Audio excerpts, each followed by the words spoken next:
All right. We're doing a presentation on genres, and our genre was narratives. It's me, Aaron, Shinshin, and Jojo presenting on narratives. Next slide, please. All right. So our goals for the goals for this genre are constructing stories in correct order from beginning to the middle to the end. This is kind of reflected in the standards and a lot of the lessons. Narratives typically are structured with a beginning, middle, and end, and rising action, climax, and falling action and conclusion. And building some of those things into the um, lessons are important. Adding are one of the goals. Adding details and character development will help students build their own theme and tone. Students are trying to build their own language, and this is important in this genre, and that's how they do it. Another thing that's important in this genre is for students to be able to relate to the characters, conflicts, and themes that are presented in these stories and their own stories. Um, this gives students a chance to both engage more with the material and to be more personally connected to it. Um, and this happens a lot when they see themselves in the characters' conflicts and themes. Another goal for the genre is a vehicle for language development. There's a lot of rich language development that we'll talk about a little bit more in the characteristics of the genre and the standards. Um, and then the last goal for the genre is to learn how to write dialogue between characters in order to enrich a narrative. This is typically where students will learn how to write dialogue, which is kind of a complicated process. Narratives are a really good way to be able to do that. All right, next slide, please. Characteristics of the genre, I split into the elements of narratives and then narrative language. Some of the elements of narratives are characters, setting, beginning, middle, and end. Some of the stuff we talked about earlier, conflict, resolution, moral point or a reason for a story. Not all stories have this, but typically it's something that helps make the story more valuable for students and gives them something to relate to. And then a theme, and this is something that students will develop themselves or they'll get from the material that they're reading. Some narrative language is descriptive text, dialogue, like we talked about before, between characters, words that describe change throughout the story. So the way that students will be transitioning between beginning, middle, and end, and rising action, climax, and falling action is by using these words that describe change and transition. And this is a really important skill to be working on developing while doing narrative. Figurative language is also something that kids will develop, especially in fifth grade, along with personification and hyperbole, just to make their narratives a little bit more full and interesting. And this will also help them develop their own language and theme and tone. Next slide, please.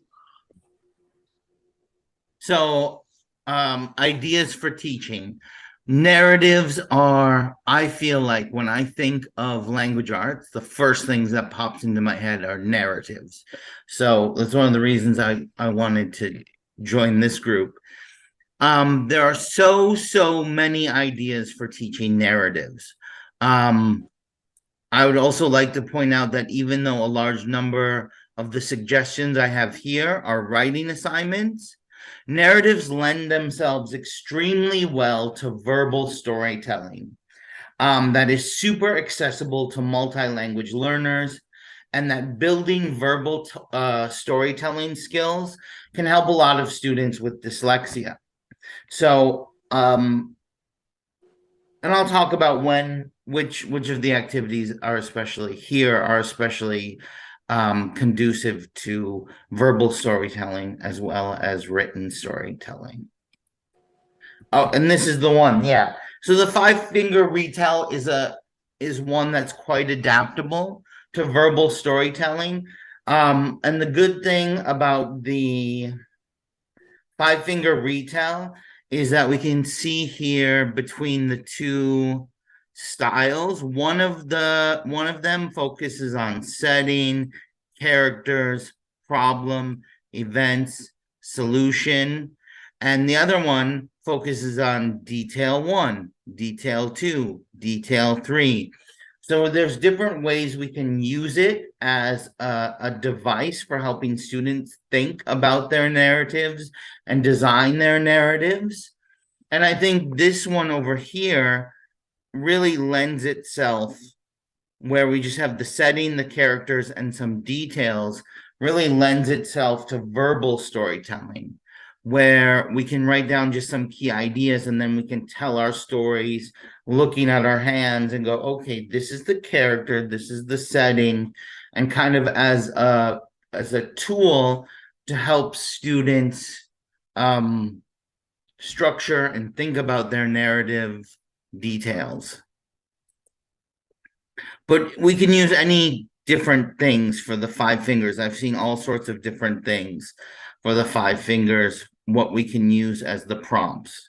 Just different prompts to think about different ways of storytelling, narrative storytelling. We did this one in my placement, making an iMovie, where the students write a narrative story, then they storyboard it on cartoon panels. Then they go over and they take a picture of each cartoon panel that they drew and colored in. And then they put the cartoon panels, like this is just the first sheet. There's like 3 other sheets after this. So you get like 6 to 7 cartoon panels that you would take pictures of. And then they would write the kind of the script for the movie, and then they would put the slides together, and then they would record over the slides with their script and put it all together in a movie. And it ended up being I was really amazed at how cool these mini videos, these mini movies were. And it really shows really the narratives tend to be a little bit simplified, like not as in-depth, but it's nice having that visual element. And I think it's a really useful skill to have. A more traditional narrative technique is this foof, where we have the narrative arc or the narrative hill of beginning, rising action, climax, and end or resolution, where we tie everything up. And we see some use of some discourse markers to help structure the narratives. And what we do is first we would have students break down famous narratives like Frozen, Star Wars, or something else down into this story arc structure, and to kind of like analyze how it works and see how this story structure works for like so many movies and TV shows and books. It's just one like the most common way that narratives are structured. Then we would have them draw their own hill and map out a story they would like to write based on this narrative arc. Then finally we'd have them write a story using this format. So we have some more verbal processing at the beginning, and then writing, editing, revising kind of process for the narrative. This was taken from Jennifer Saravallo's The Reading Strategy books. And then here's one from her writing strategy books. It's called Defining Moments. We have students think back to small moments in their life, and they're going to make a list of small moments. So they make a list of small moments that were made a big impression on them. and then they choose just one to kind of write more in depth about as a story. So it's just kind of a way of coming up with ideas for a story, and then choosing the best idea, and then just kind of free writing about it as a way to get a jumping off point for a narrative story. I also really like these prompts. I think a lot of times the hardest thing about narratives for students is that they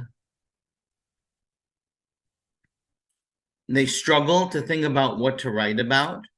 So I feel like having really good prompts kind of in your back pocket when you're going through the writing process helps the students brainstorm better. And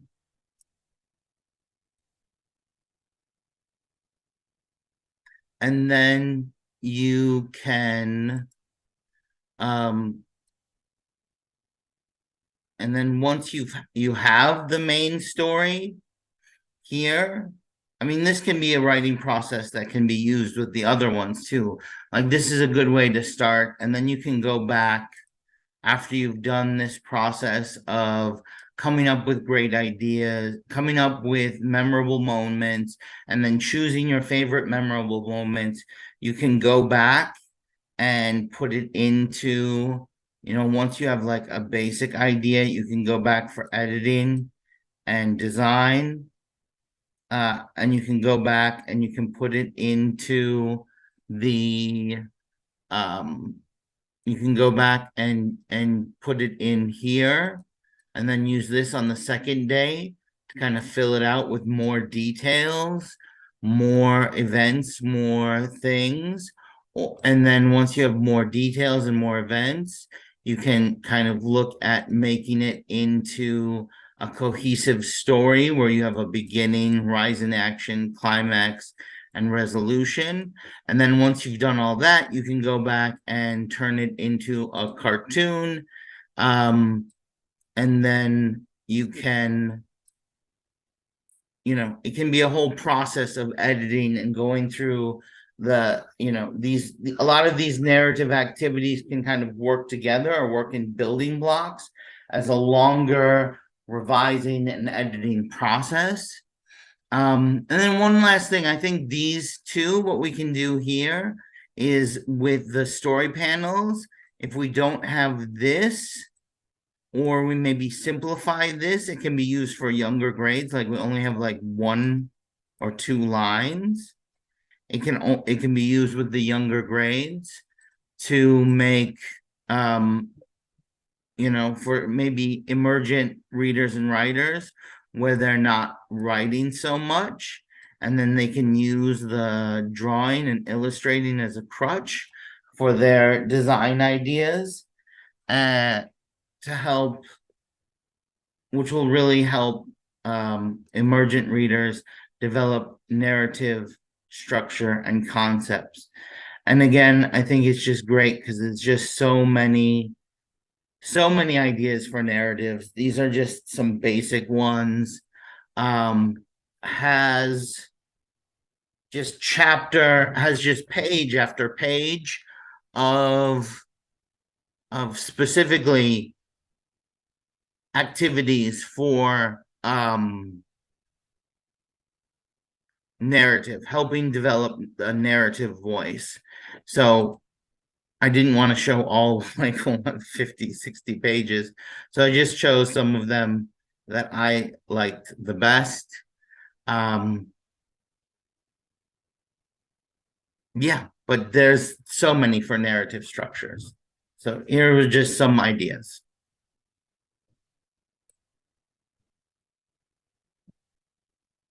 Connections to standards, Charlie, I think that's you. Yeah. So connecting it back to the standards kind of goes back to some of the stuff we've talked about previously. For kindergarten, you start with the kind of the foundational concepts. You tell a story verbally, visually, or written, because it's kind of taking into account that they're emergent readers and writers, and they won't be able to necessarily give full details written. So it gives them those other ways to be able to tell a story. And then kind of focusing on correctly ordering it from beginning and middle to the end, so that they have a narrative way to tell a story instead of just kind of rambling. And then as you move through the grades 1 through 5, you add to that. In grade 1, you write to tell a story. So you take a lot of you might still have a verbal or visual component, but it's way more focused on writing rather than having those other options. In 2nd grade, you introduce conflict and words that indicate change. So you're kind of focusing on developing more of the transitions in the story and building the elements that we typically see in a story, like rising action and falling action. In 3rd grade, we develop characters with descriptive text and add dialogue. So kind of building those characters up and making them more full, and then using descriptive text throughout the story to add detail, theme, tone, and then dialogue between characters to present events and characters' point of view. In 4th grade, they're expected to use sensory detail and conflict resolution. So just adding more detail to the setting of the story and to the conflicts between the characters and maybe within the story as a whole. And then at the end of the story, having a final theme or resolution so that the story itself has more meaning. And then in 5th grade, it's kind of tying it all together and adding some more higher level language aspects to it. And they use structure appropriate to chosen style and tone using basic literary techniques like figurative language, hyperbole, and personification. And this helps them further develop their style, tone, and then the plot and with these various literary forms. Next slide, please. Yeah, here are the resources for teaching this genre. I found one book, New Shoes by Queries Richard.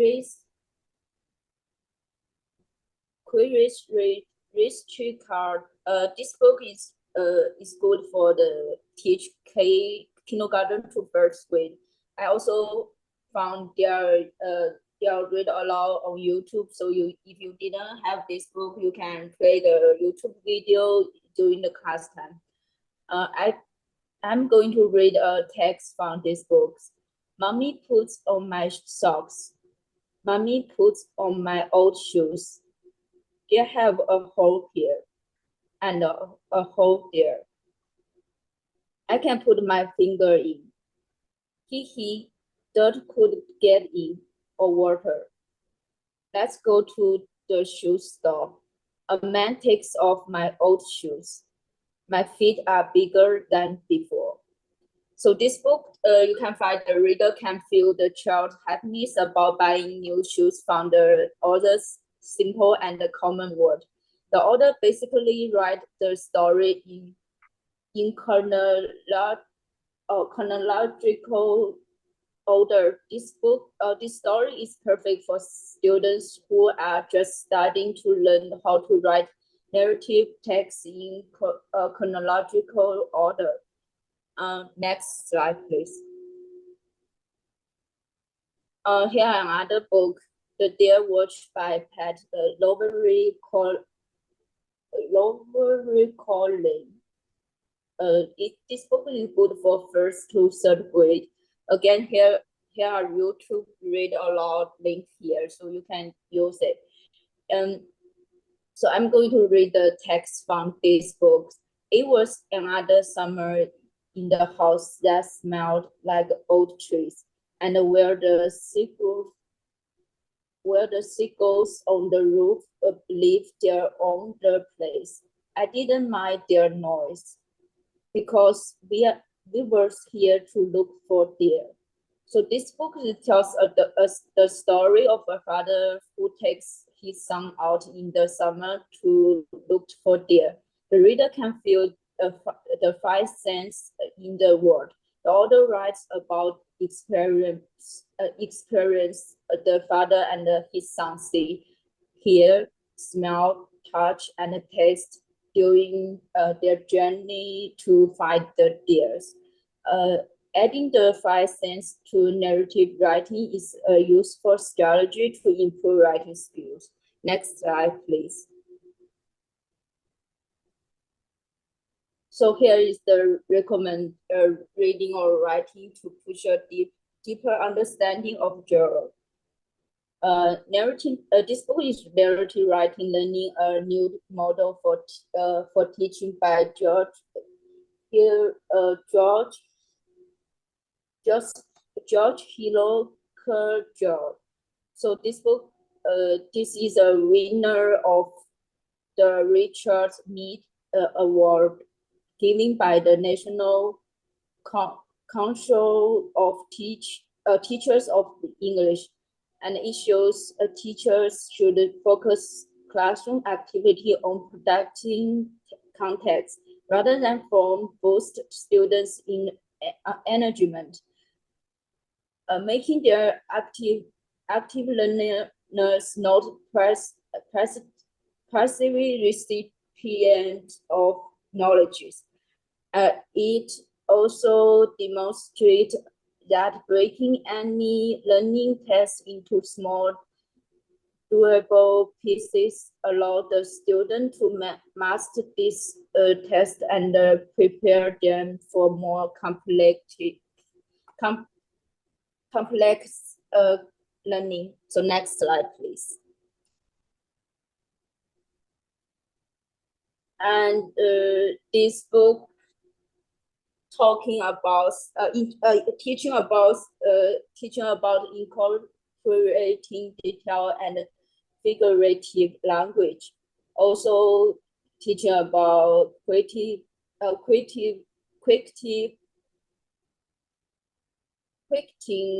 dialogue, expressing inner thoughts, portraying people and action, writing about things and setting, combining it all and revising.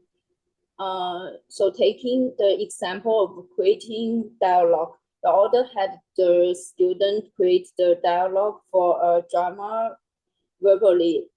He first gave the student a background for the drama and then let them discuss in more detail what might happen in this drama. At any time during the discussion, the author asks questions and guides the student to think about more details. After that, the author taught the students how to transform this dialogue into narrative text and write it down. Next slide, thank you.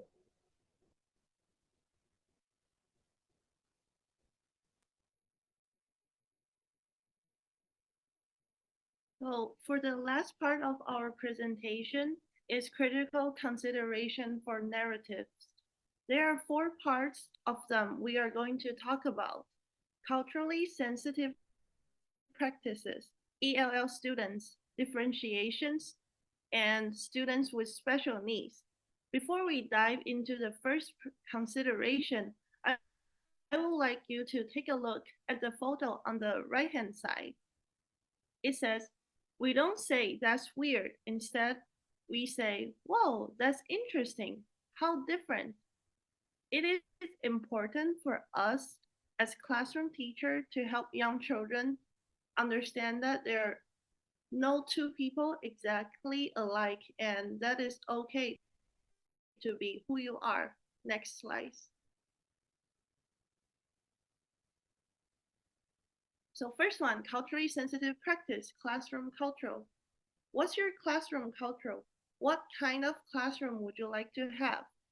Such as, would you prefer students to raise your hand, or somebody prefers that teach the student how to get into the conversation, how to observe the classroom flow and the conversation flow so they could get into their conversation instead of raising their hand for their turn. And there are 5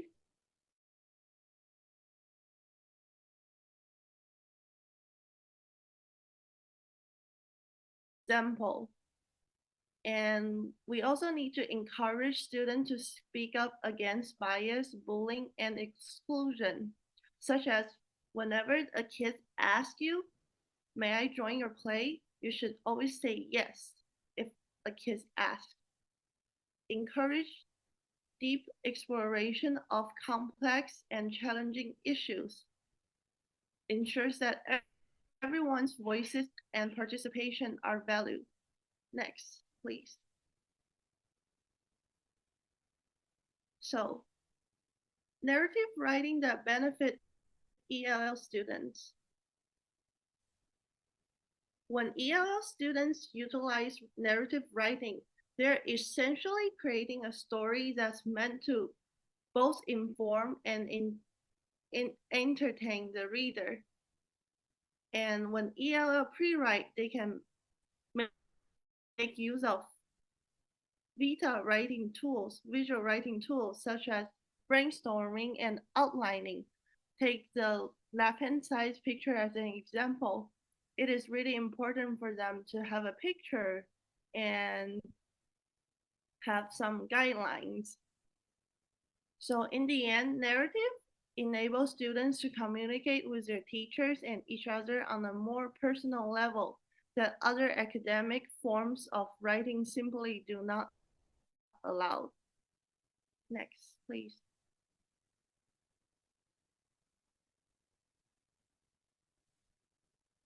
So 6 ways of differentiate writing instructions. A differentiated writing activities, curriculum, or instruction is going to meet students where they are, such as anticipate points of frustration. A lot of kids, they're like, "Oh no, I don't like to write it. I hate writing." So that means we need to figure out what they are struggling for. Which part are they frustrated about? Are they frustrating about they have no ideas? Are they frustrating about they can't write the correct vocabulary? So make sure to emphasize that it's okay to just sound the letter out. Offer their topic choice, color code and evaluate, and enrich with transition sentence, such as simple one like and or then or something else. And in the end, create memorable anchor charts. Next.